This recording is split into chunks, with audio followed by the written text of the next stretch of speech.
Raila Odinga death has been one of the greatest loss to this country in the recent days, and many have come out to mourn the legend, a father of democracy, um, who led this country to where we are right now. And in particular, Raila is being celebrated to be the father of democracy, the man who fought for the multi-party democracy in Kenya to end the Moi regime back in early 90s. And if you witness Raila Odinga state funeral, it has included a number of things, including the blend of a state protocol funeral and the Luo cultural festival or Luo cultural ceremony. One in particular, Raila Odinga was mourned in two different positions. One, Kenyans era chance to view his body when he was still here at Nairobi, and later on the body was lifted to Kisumu Mamboleo. And I want to give you two particular scenarios that I'm telling you the state had blended Baba's Raila Odinga funeral state with the Luo culture.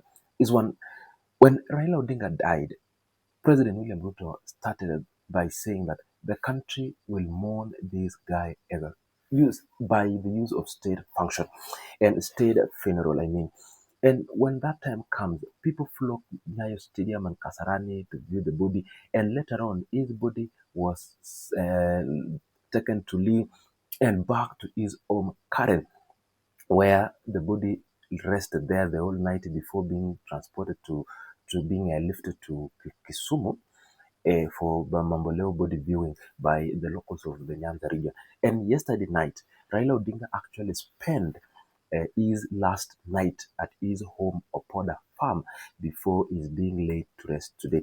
And in cultural side or the cultural procedure of the Luo nation is that one has to be when the news of a dead person is broke, there is someone who is particularly given that job to go and tell the community to break the news that exactly uh, a death has occurred.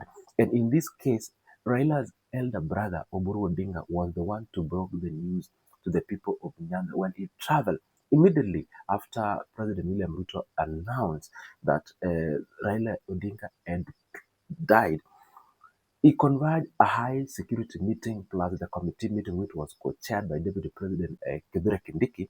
And immediately after the proceedings started, then there was a procession heading to Kisumu Opoda Farm, the home of Raila Amollo Odinga, where now Oburu Odinga broke the news, and you could see a mass of people wailing, singing songs of praise and songs of indicating that actually the death has struck one of our society or one of our families. That is according to the Luo culture.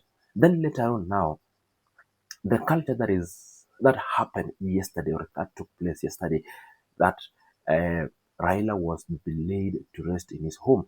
Then after Raila Odinga's brother broke the news to the society, then the burial process now had to start.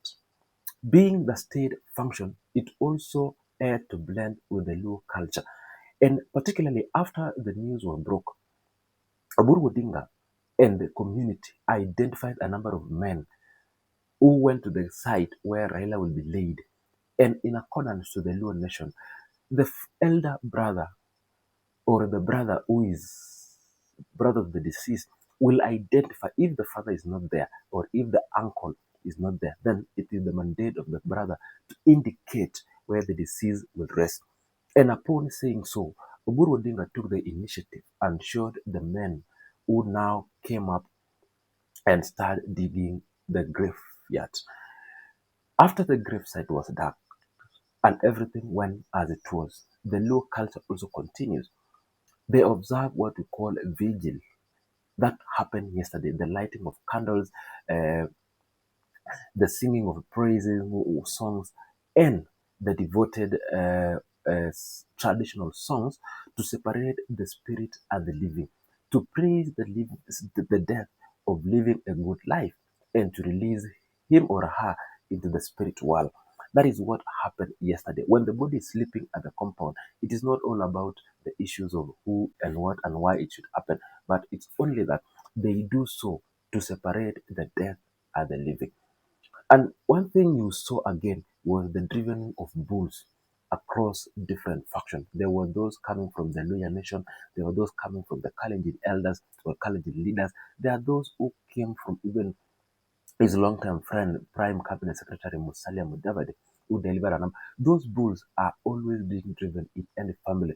It helps the family to feed the guests who will come to mourn with the family. And in this particular case now for Raila Odinga, it is a state function. Then if he was a normal guy or a normal person, then such things would happen in a normal family. And before that, or after those old things that have been done so far, Raila Odinga had to spend his last night in his home before he's being laid to rest later today. And the reason why Raila Odinga was laid to rest in his home is because in Luo culture they believe that when a person dies, he or she is being given an opportunity to sleep in a house or his house for the last time before bidding farewell. And after the burial for Raila Amollo Odinga, some relatives will have to stay to watch on the grave until tomorrow. That is the Luo nation. Don't remember the names, but I know the names of those things that are being done in the Luo nation. And if by tomorrow then the relative would wish to leave, they will clean the grave to make sure that they leave the person in clean space. They will have to wash and maybe have to clean it to look good. And now do some, the elders later on will come do some traditional rituals to let the spirit live in peace. And that is how the Luo nation have marked Raila Odinga a celebration. And in actually, the celebration of somebody of Raila's caliber should not be celebrated in only 4 days maximum. But it's because the will of Raila Odinga, in his will, he said he must be buried within 72 hours. And this is a state funeral that somebody says so. And if Raila was a normal person, the mourning would last 2 or 3 weeks even to give the family to mourn and wait and praise until the family accept that the person is actually dead and is gone and gone and gone forever.